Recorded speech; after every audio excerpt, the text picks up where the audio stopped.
Okay, thanks for watching my video. I am here to talk about the Civil War, the Battle of Gettysburg. First, I'm going to introduce you to all the weapons they used. The first one I have is the Civil War musket. This is not a full-size musket, it's just a miniature musket that's more my size. A full-size musket is like that long. And then, so I'll show you how it works. I'm not actually going to fire it. So, if it were real, you were to pour the powder in, you'd take out this rod, you'd like pound down the powder. Now, since this isn't real, you know, there's a hole in the back. So, now, and then you would put in the bullet that goes in there.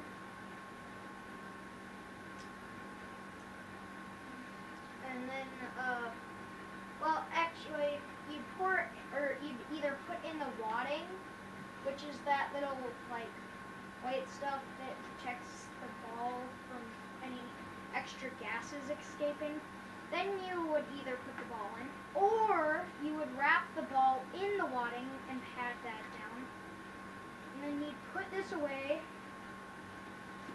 and then there would be a little hammer back here that you'd pull back, and then there'd be like a spot where you could pour in some gunpowder to prime it, so when the hammer came down, it would spark the gunpowder this small little bit, and then it would ignite this big part that's in the barrel, which would fire the that.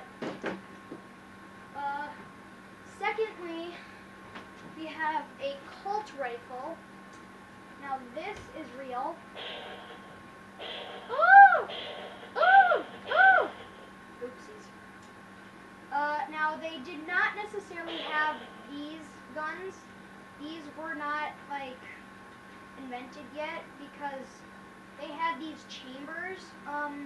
They had a few guns like that, but they were very rare. They had a couple of guns that were like that, but most of their guns were muzzle load, so you put the bullet in the front. This is more of a Civil War style gun, I guess, pistol, because this is also a muzzle load again. This is not real, so you pour the powder in, do all that, and then you pull that back and prime it, and then fire it. Our next weapon is the cannon. This is a very useful weapon.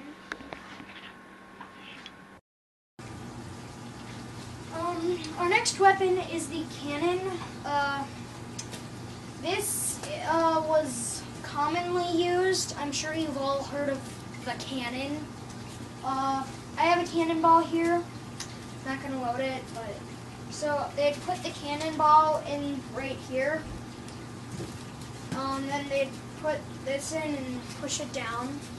After they put in the black powder, they put in the black powder just like our musket over here, this gun.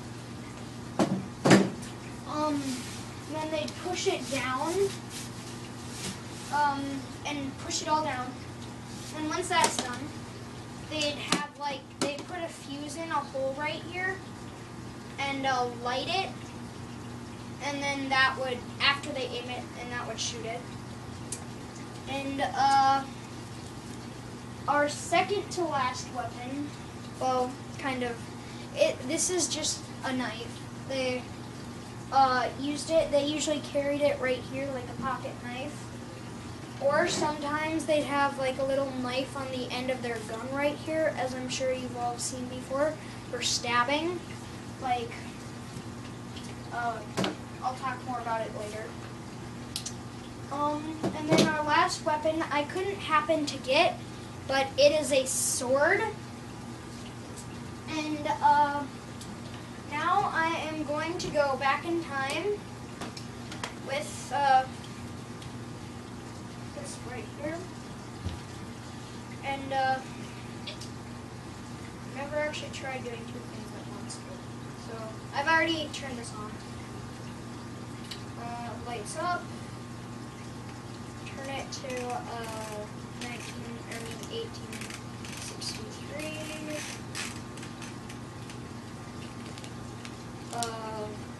Go to Pennsylvania, Gettysburg, because I'm doing the Battle of Gettysburg, and Gettysburg is in Pennsylvania. And now,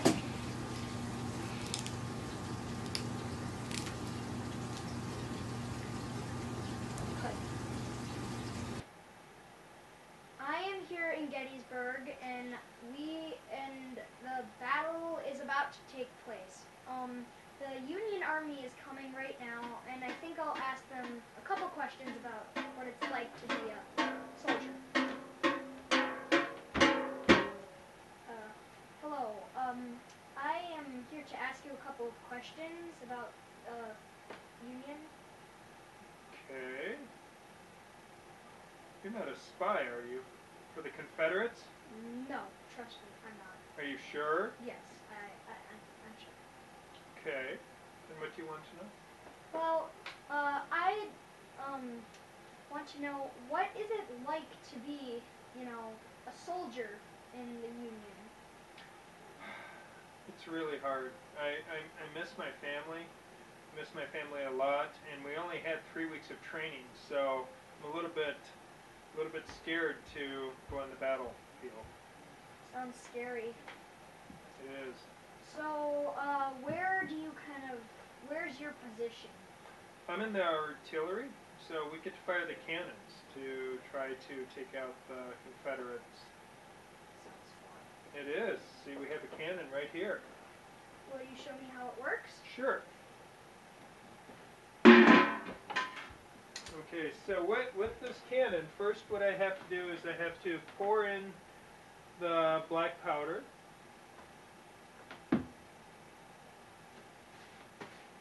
Then I pack it down into the cannon so it's nice and tight. Then I put in our cannonball. And then pack that down, make sure it's in tight.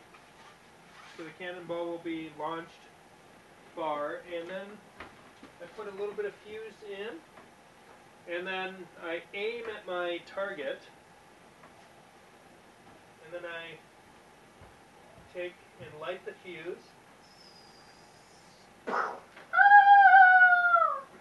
And it's always really, really loud.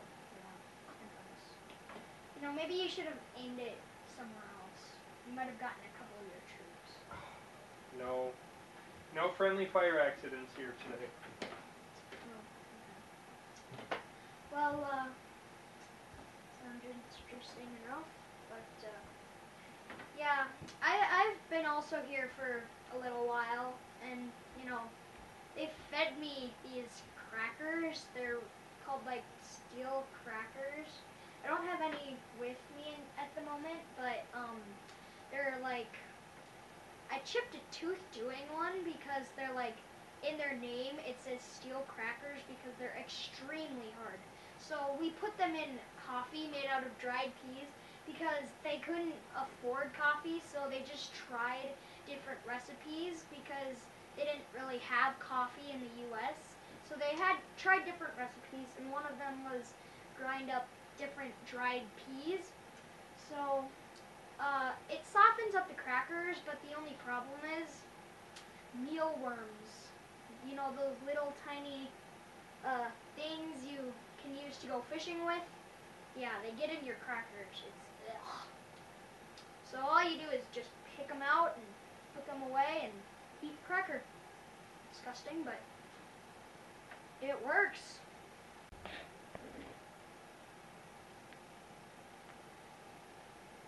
Also, that cannon back over there, it's a lot like my musket you see right here, the Civil War musket. So, they trained me to use this. Trust me, I know how. So, you pour the powder in. I'll just borrow some of his since I don't have any on me at the moment. Oh man, I don't know if I should use black powder. Oh, oof. Oh, okay, maybe that was a bit too much. Might go pretty darn hard. And you pull this out. Tamp that down, and then you have a little like bullet or a ball. It's kind of wrapped in wadding to push it out, and you push that in,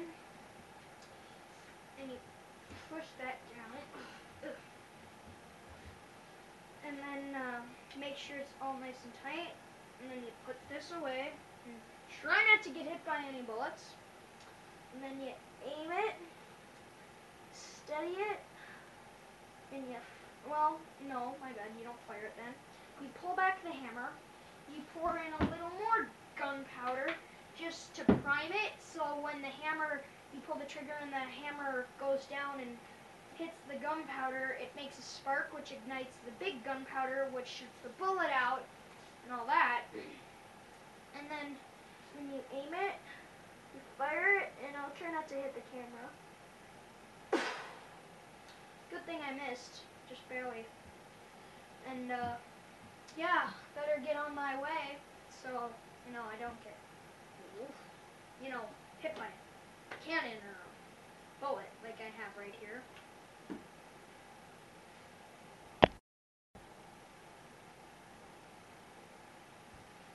Well, looks like my ride is here. Guess it's time to go. Ugh. I hate getting on this thing. Giddy up, horsey. Wee, wee, wee, wee.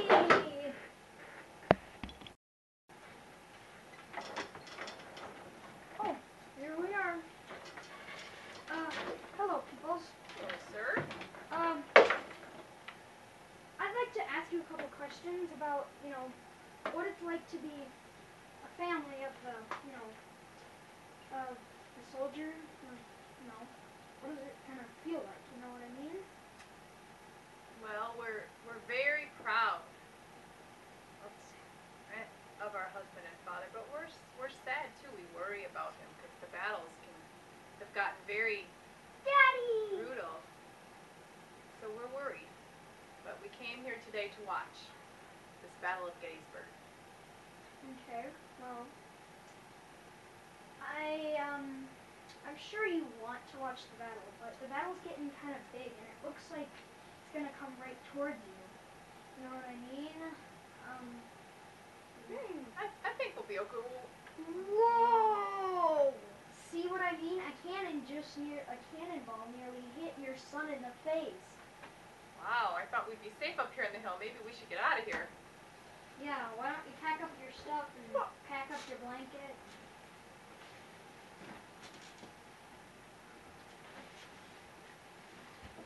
You could pack. Let's go. Why don't you pack up your blanket quickly? We need to go.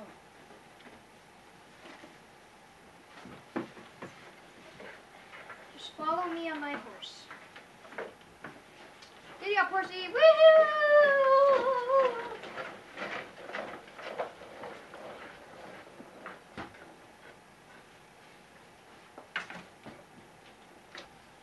Okay, I think that finishes up our trip about all that stuff.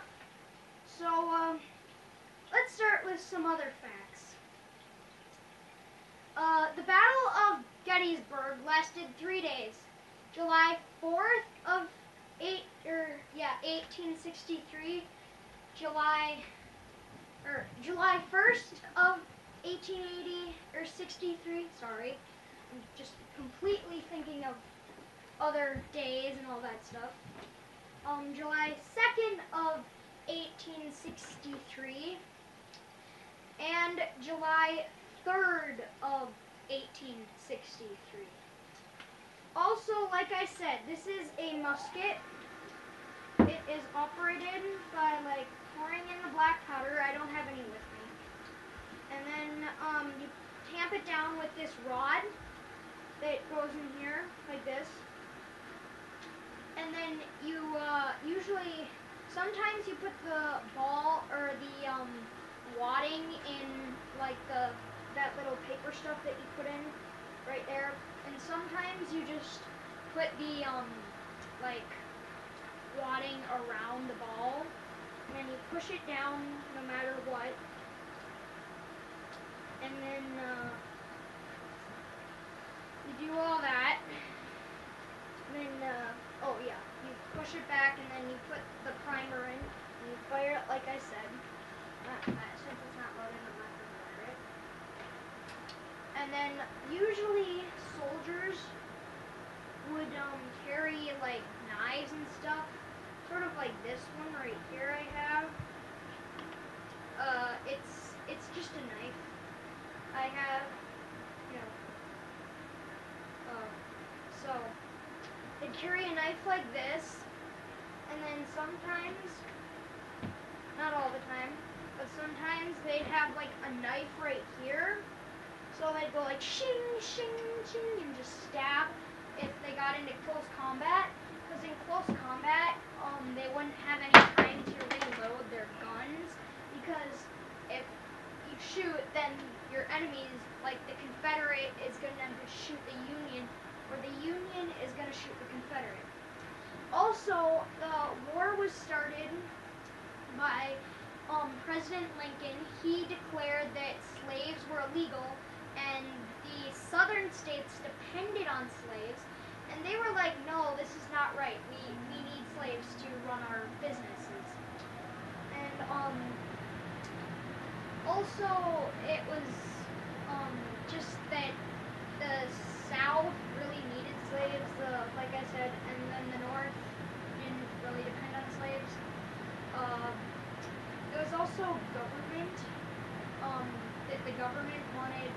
They allowed the North to do all that, but they didn't allow it's kind of hard to explain. But then also, the South wanted to be part of its own country. It didn't want to be part of America anymore. So, the President Abraham Lincoln was like, no, you can't. You have to be part of our countries. And that's basically what started the war. And then, later on in 1960, or in 1865, at 10:30, I believe it was, p.m., at Ford's Theater in Washington, D.C., on April 13th, John Wilkes Booth shot Abraham Lincoln in the head when he assassinated it. Now, I'm not gonna go back in time and, save President Lincoln, because I don't really want to cause a time paradox. Messing anything up in time could cause a big deal in something else. So, yeah, I'm not gonna go cause a time paradox. As much as I want to save Abraham Lincoln, no. But, I'd best be on my way soon, because, getting there kind of hard to, And also, the cannon, I'll show you in a little bit. It's nice. But then, so we have the knife, we have the gun, then, they'd use horses. Come on, horsey, get back here. To get around. And then also, when they did not have guns or anything, they would use like swords, stuff like that. Swords, they're all good. Then they had smaller guns like this that you pull back, shot.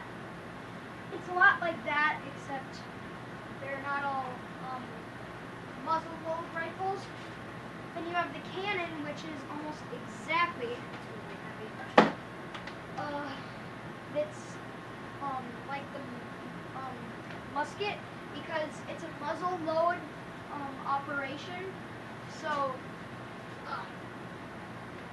you kind of pour the powder in, like I said, like that guy said, and you do all that. So that's how you do the cannon. And also, they had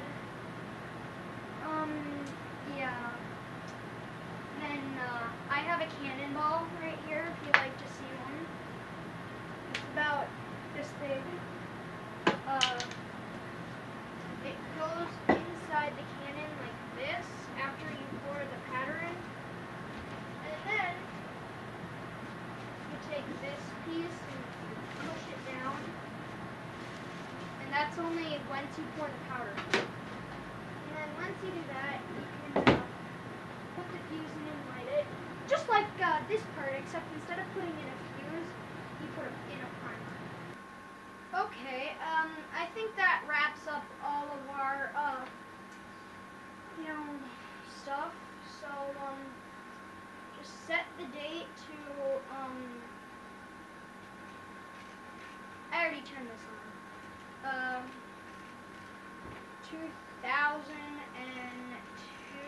2012, January 7th or 6th or 8th. And then, there it is. And set the country to North America and then to Minnesota. Right here.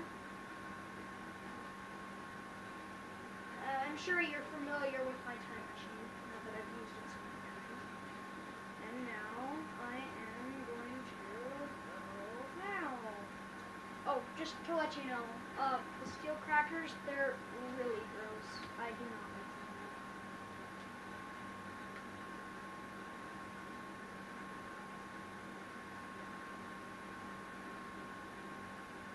them. Okay. I made it back in time, and I still have my cannon here. Wait, what? Is that the cannon I brought with me? I think that's my... Oh. I just think I bumped something, which made one of my guys go back in time. I'll have to get him later. But I gotta send this baby back forward back in time, back to the Civil War, because I accidentally brought it with me. Aim, steady, and fire! Okay, it's all gone now. Isn't that good? Now, time to wrap this baby up and get out of this itchy costume. It's really itchy. And bye. Thanks for watching. I'm sure it's gonna be really long. Now I have to go get my friend who I zapped